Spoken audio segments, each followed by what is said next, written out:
There is a world unseen, yet always present, a subtle field of energy, vaster than any ocean, deeper than any inner well, and so real.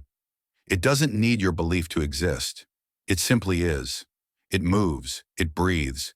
It weaves the very fabric of your reality.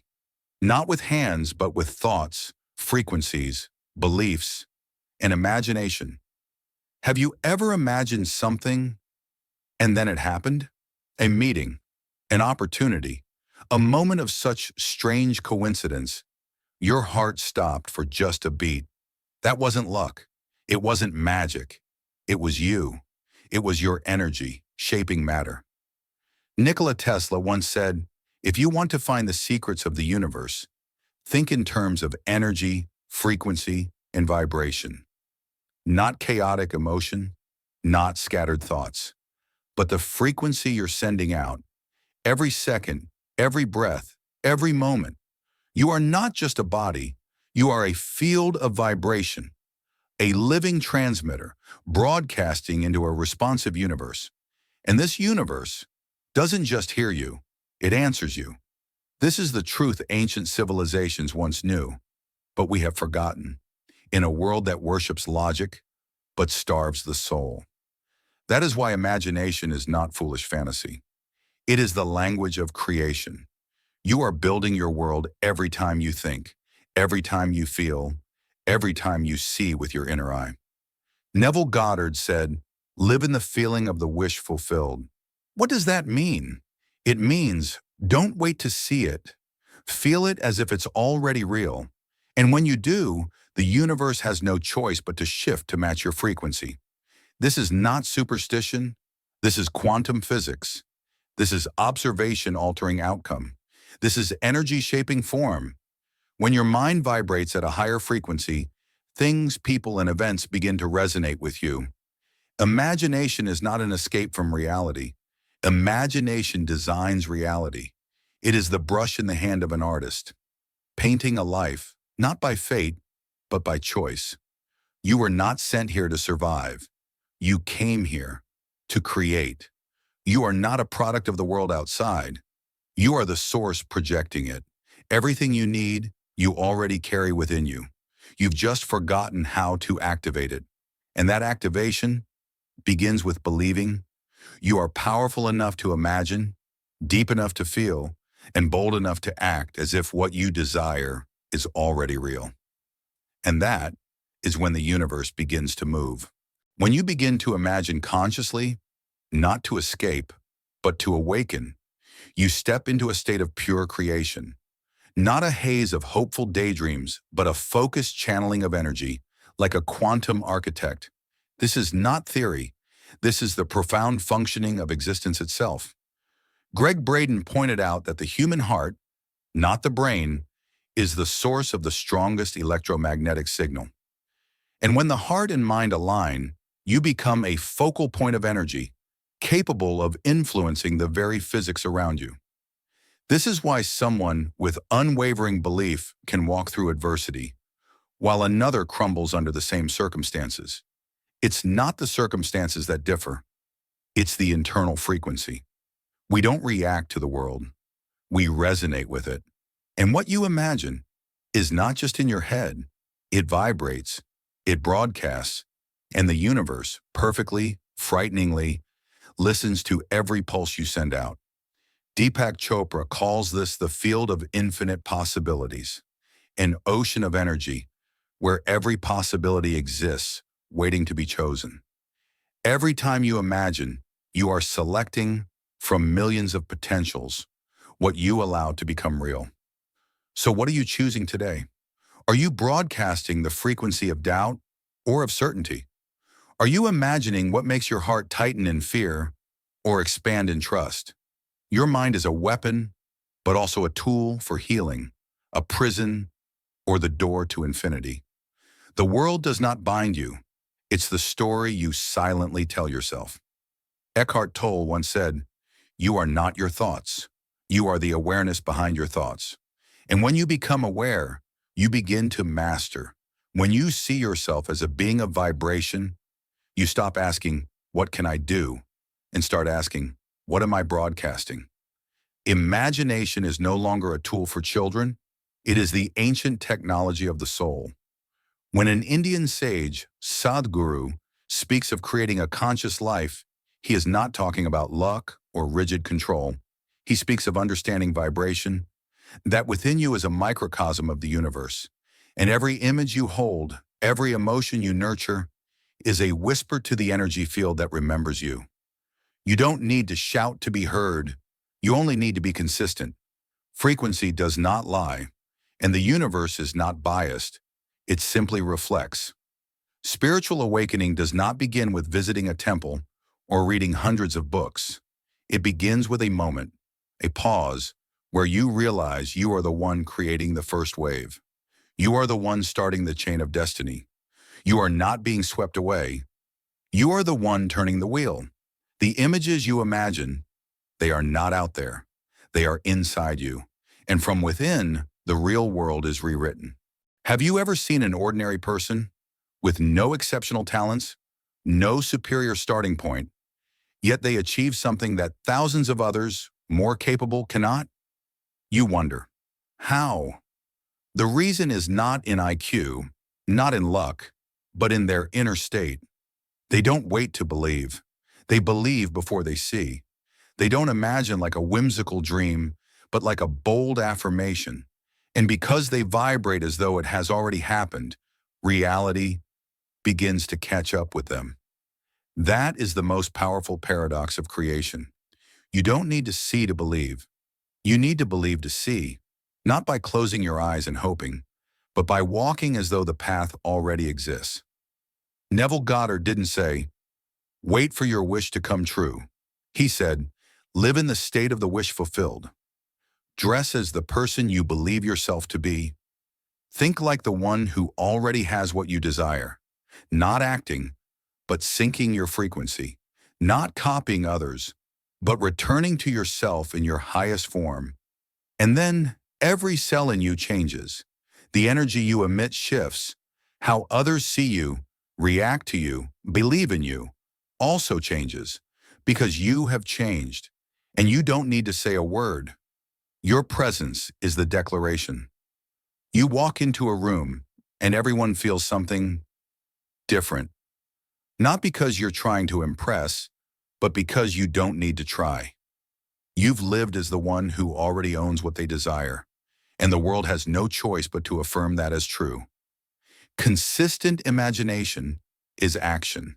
It is the fiercest training, patience when there is no evidence, holding the vision when the outside world constantly denies it, continuing when everything tells you to stop. That is when you are rewriting your destiny, not with fists, not with fighting, but with unwavering vibration. And you don't need to convince the entire world. You only need to convince one person, yourself. When you truly live in the state of the completed, action is no longer a burden. It becomes a natural expression, like the rhythm of your breath, like the beat of your heart. You no longer ask, what should I do? You begin asking, what would the higher version of me living right now choose to do? And when you act from that frequency, every step you take becomes a statement. No loud voice, no stage, just one person walking with consistency between heart, mind, and soul. Dr. Joe Dispenza once said, "When the body becomes the mind, nothing can stop you." That doesn't mean you become a robot. It means every cell within you is carrying the same message. I am ready. I am it. I am not waiting to become. I already am. Imagination is no longer something you do for a few minutes each morning and forget. It's a state of being. It is present in the way you open your eyes, the way you enter a room, the way you face challenges without retreating. And the miracle is, it is then that the universe begins to bend.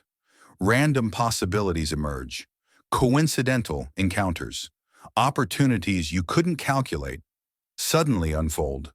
But you know well, this is not magic. It is the consequence of absolute alignment between the inner you and the signal you emit. Imagination, vibration, and action. They are not three separate steps. They are one flowing stream. When you are truly in harmony, you no longer have to try to attract. You become the magnet. No more forcing yourself to go faster. No more punishing yourself when results aren't visible. Because you understand, I have sown, I am nurturing, and the harvest is coming as an unbreakable law of nature. Bruce Lipton calls this biological belief, when belief is no longer just a thought, but an electromagnetic signal that changes cell structure, hormones, behavior, and even destiny.